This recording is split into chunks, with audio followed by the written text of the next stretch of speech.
Hi, everybody. Michael McGinnis here. Today's title, The 5 Ingredients to Taking Charge of Your Life.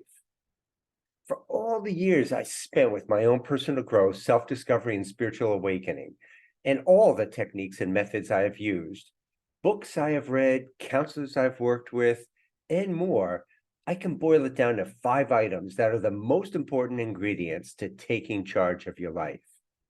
First, what do I mean by taking charge of your life? This sentiment would originate if there is a current dissatisfaction with a major aspect of your life and/or your life overall.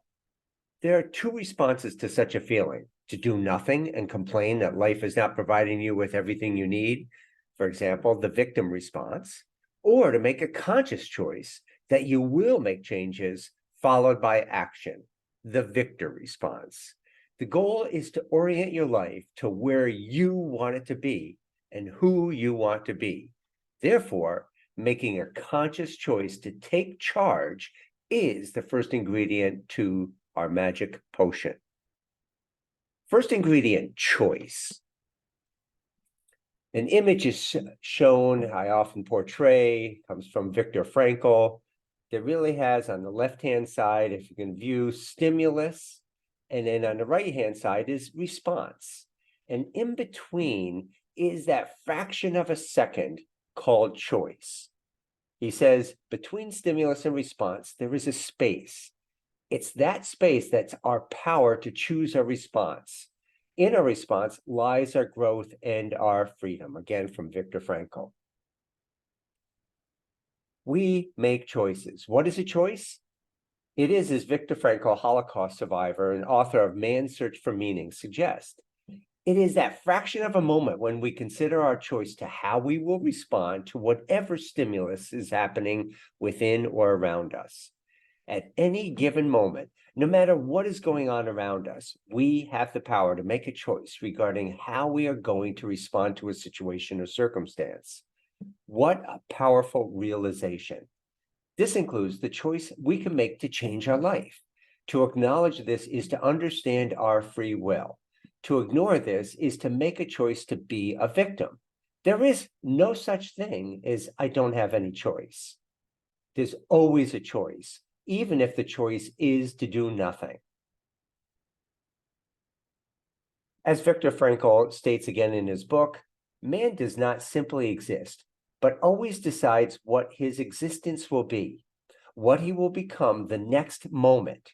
By the same token, every human being has the freedom to change at any instant. The second image portrays this aspect of automatic unconscious choice versus the freedom of choice.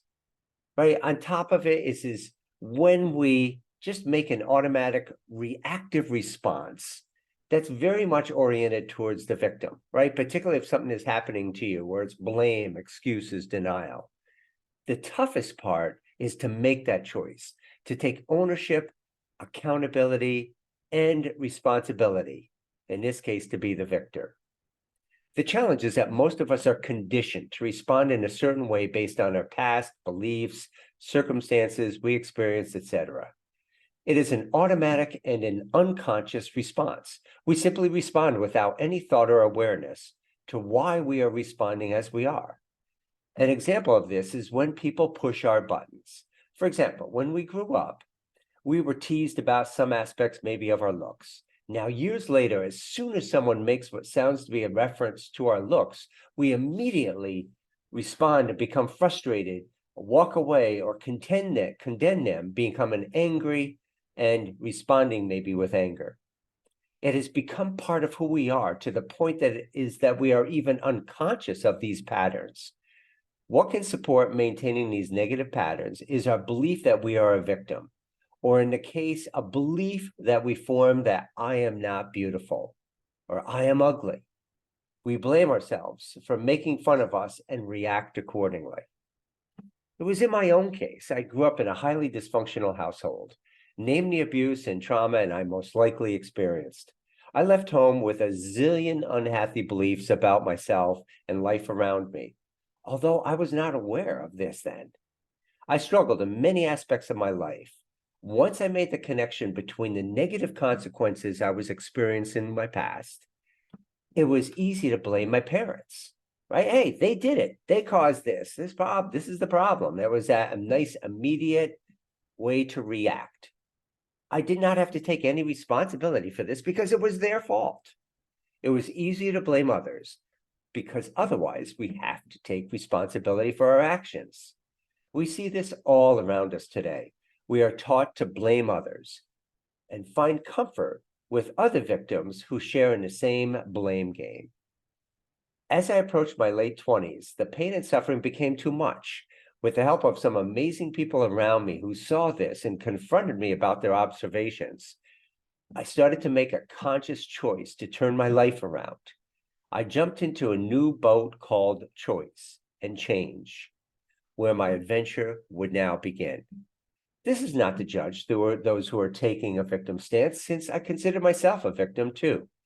The difference came when I was reminded, or maybe initially informed, that I had choices.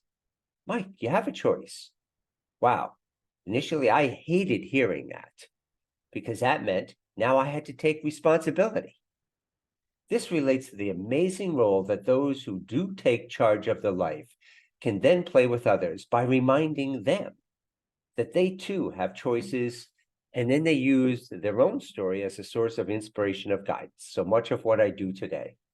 Then we must learn to stand back and respect their choice. Our choices need a focus, which is what our attitude can provide us in a generic sense. As the saying goes, attitude is everything, and becomes the second ingredient we look and add into our magic potion. Attitude. Begin with a quote again from Viktor Frankl. Everything can be taken from a man but one thing, the last of the human freedoms, to choose one's attitude in any given set of circumstances, to choose one's own way. Powerful again comment. Wow. Viktor Frankl shares his experience in the concentration camp. I mean, think about it. I mean, this is probably one of the worst conditions you could be. It's hard to imagine a situation worse than this. In fact, I visited Auschwitz in Poland, which was one of the many life-changing experiences I had. It was undoubtedly incredibly daunting, challenging to see firsthand the reality of where people coming in would lose a life, would be killed and then burned. Oh, it was gut-wrenching. And did you see the piles of the glasses and the hair just as it was back in the past?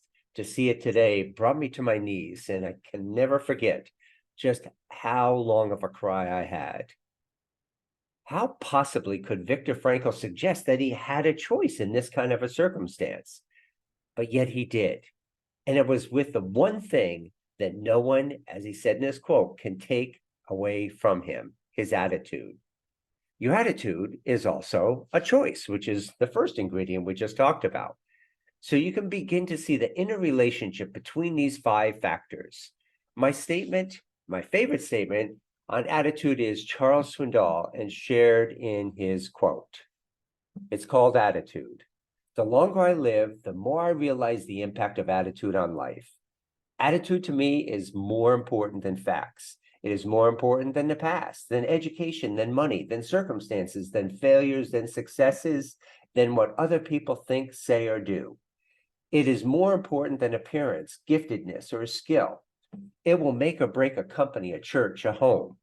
The remarkable thing is that we have a choice every day regarding the attitude we embrace for that day. We cannot change the past.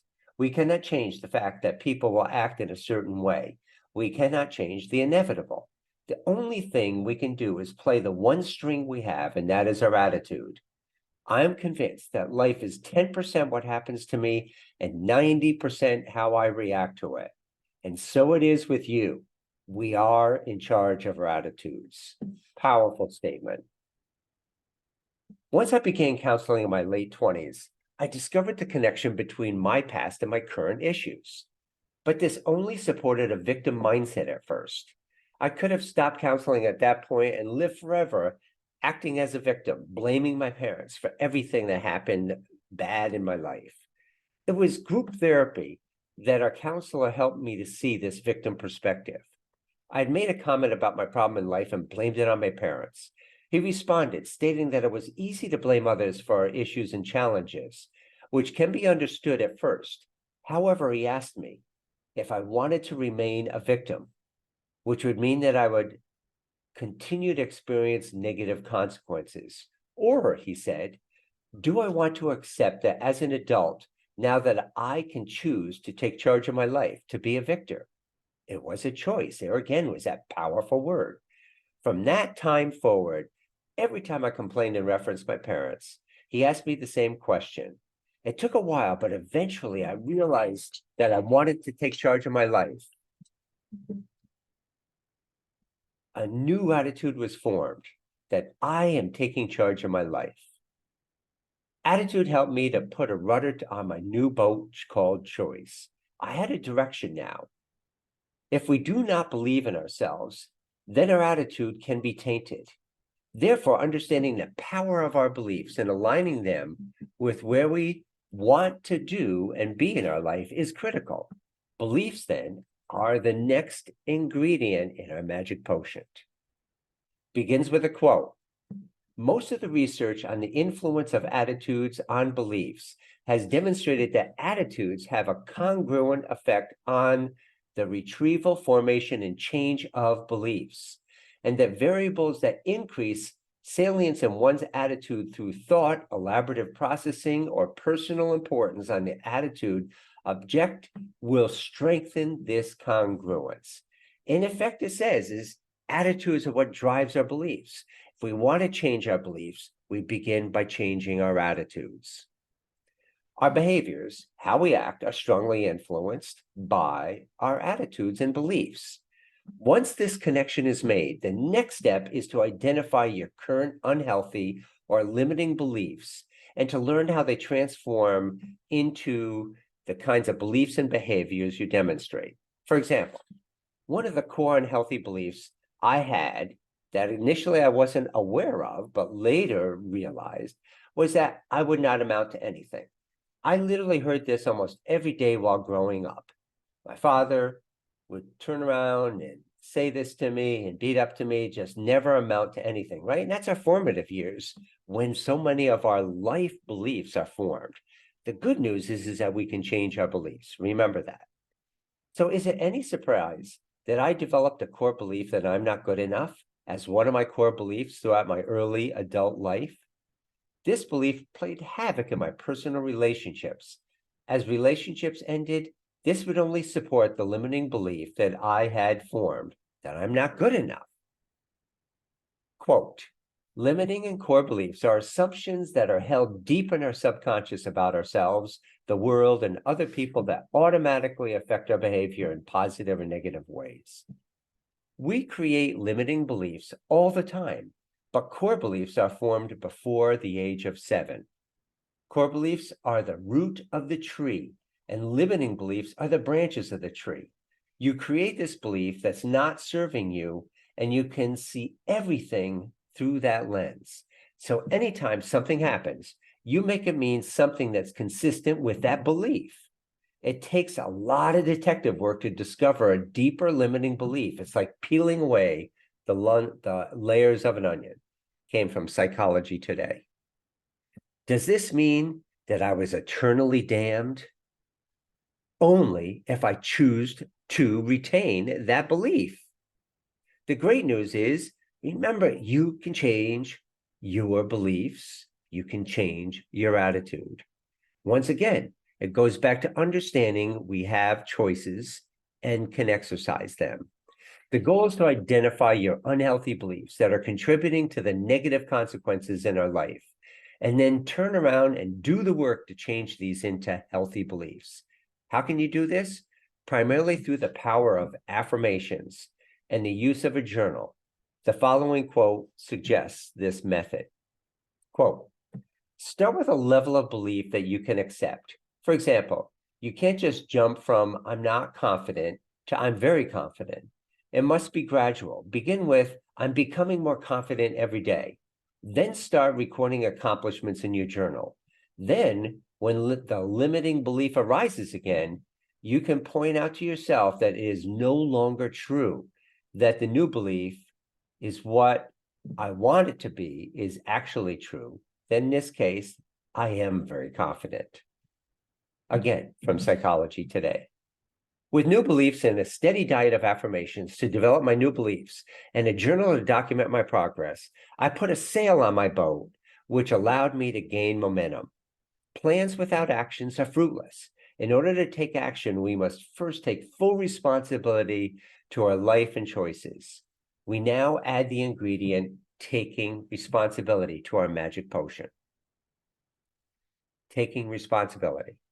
Others can attempt to push and prod you, influence you, suggest actions, support you, help you, but, underline but, none of this is effective unless you choose to take charge and responsibility for you. I had talked the talk for several years that I would change my life, but it remained just that, talk and no action. If I took actions, they were half-hearted, just to give me the essence or presence or belief that, hey, I'm doing the work, but I really wasn't. And when they failed, I blamed the action, stating that, of course, this doesn't work. My motivation in the beginning was saving a relationship, so I would say anything, including empty promises. It was not until I felt the fiery passion followed by the relentless action that real true change began. This time, it was for myself and only for myself. Quote, whatever changes you seek to experience, you must first take responsibility for your life and never put your life fully in the hands of another person.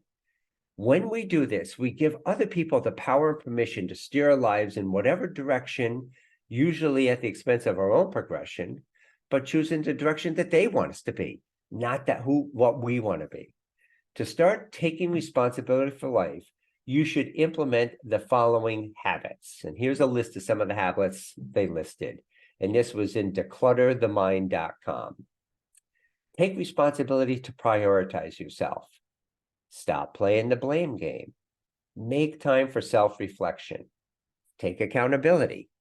Don't internalize judgment. Practice compassion towards others. Be mindful of our excuses. Take responsibility to remove toxic people in our life. Eradicate negative self-talk. Changing my life meant taking on many of the items listed above. I recall an event that clearly marked my desire to change, along with how I was taking responsibility now. I would research topics that I was learning about in counseling. These topics related to growing up in a highly dysfunctional family. It was during my counseling sessions and group therapy that I realized how disconnected I was from my feelings, a very common thing that occurs when you go through a lot of abuse and trauma. You really disconnect, from your feelings. You live in your head, in effect. I learned how to detach from them in order to not feel the pain, which was the real motivation. This came up in group therapy as well. I learned about a clinic that provided an intensive week-long session to deal with many aspects of healing the inner child, it said, along with learning how to get back in touch with our feelings. I called them and learned about the program, which sounded like exactly what I needed. I registered for the program, and during the next counseling session, my counselor was really upset with me that I made this decision without first talking with her. What? I thought. God. At first, I felt like, of course, I'm not good enough, right? Going right back to that unhealthy belief that I developed growing up. That, right? Yep. She's the one well-trained and well-versed. And remember this, I should always listen to others, and insecurity I felt, suggesting that I was indeed wrong to do this on my own. But something inside me was now changing. Instead, I stated that I am doing this, and I did. The program was life-changing and had significant impact on one key aspect of my healing work. I was learning how to take charge of my own life, right? And that's a big, big challenge for us to learn how to make when we're overcoming a sense of low self-esteem or a sense of unworthiness. We depend on others for their validation of what we do. The day we recognize the difference is the day we're starting to make our own choices and take responsibility for the choices that we make. Once again, my boat now is ready to go. And with this step, I was ready to head out to sea and discover a new life, right? I had the rudder, I had the sail, and I had a lot of stops to make. I knew there were many other areas I had to stop and learn more content, more experience, more development of healthy beliefs.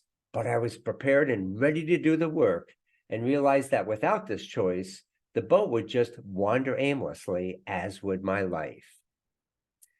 Everything we learn on our journey can help us to continue to move forward and accomplish our goals in life, including who and what we want to be. Awareness is this collection of learnings that help to ensure that we stay on the correct path. We now add the final ingredient to our magic potion. It's almost there. A more ingredient to add. Awareness it is.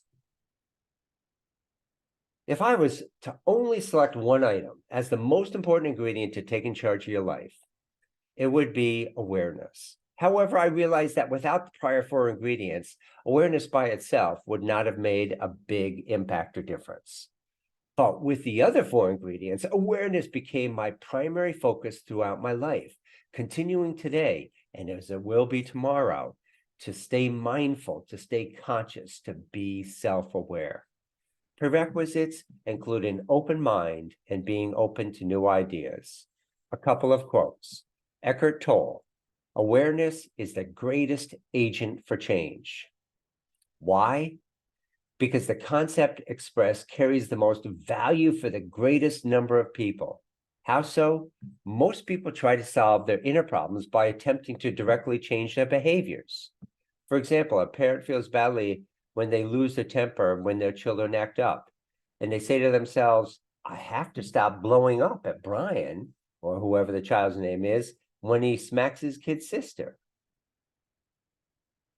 But the non-judgmental awareness is key.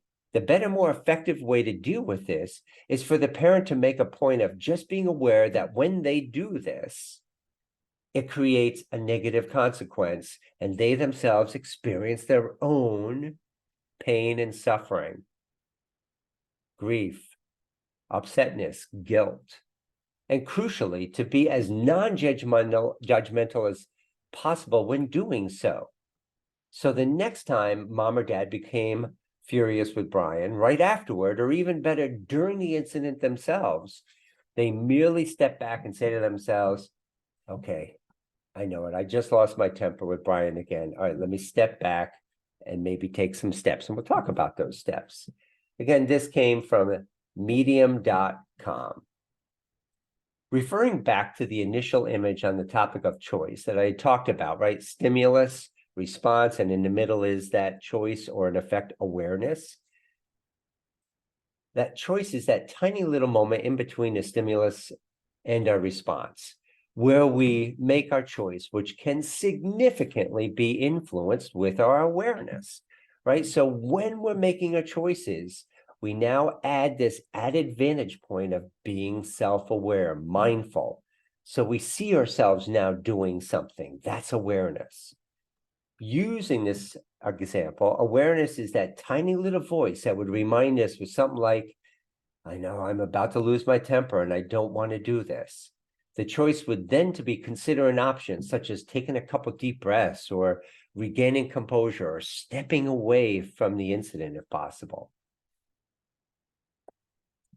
In my self-talks on personal growth and self-discovery, I share an image with the portrayal of peeling an onion. And it's basically peeling away the many layers of self. You could see this on my website, growhumanpotential.com. As we peel away the many layers of self and learn what lies deep within, all this information we gather becomes our self-awareness.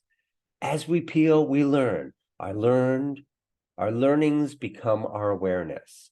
This self-awareness can then be used to help us make effective choices and ultimately choose the best actions to take. As we continue to grow, we become intimately familiar with ourselves. We come to know our personality, strengths, weaknesses, personal issues, values, and beliefs. We begin to make the choice to what we want to do, to be, and to keep, and what we want to change. We learn to use our awareness as we approach circumstances, decisions, and challenges. This awareness is like an angel that sits on our shoulder and whispers that little thought or idea into our minds. Hey, wait a minute. Stop. We're doing this again.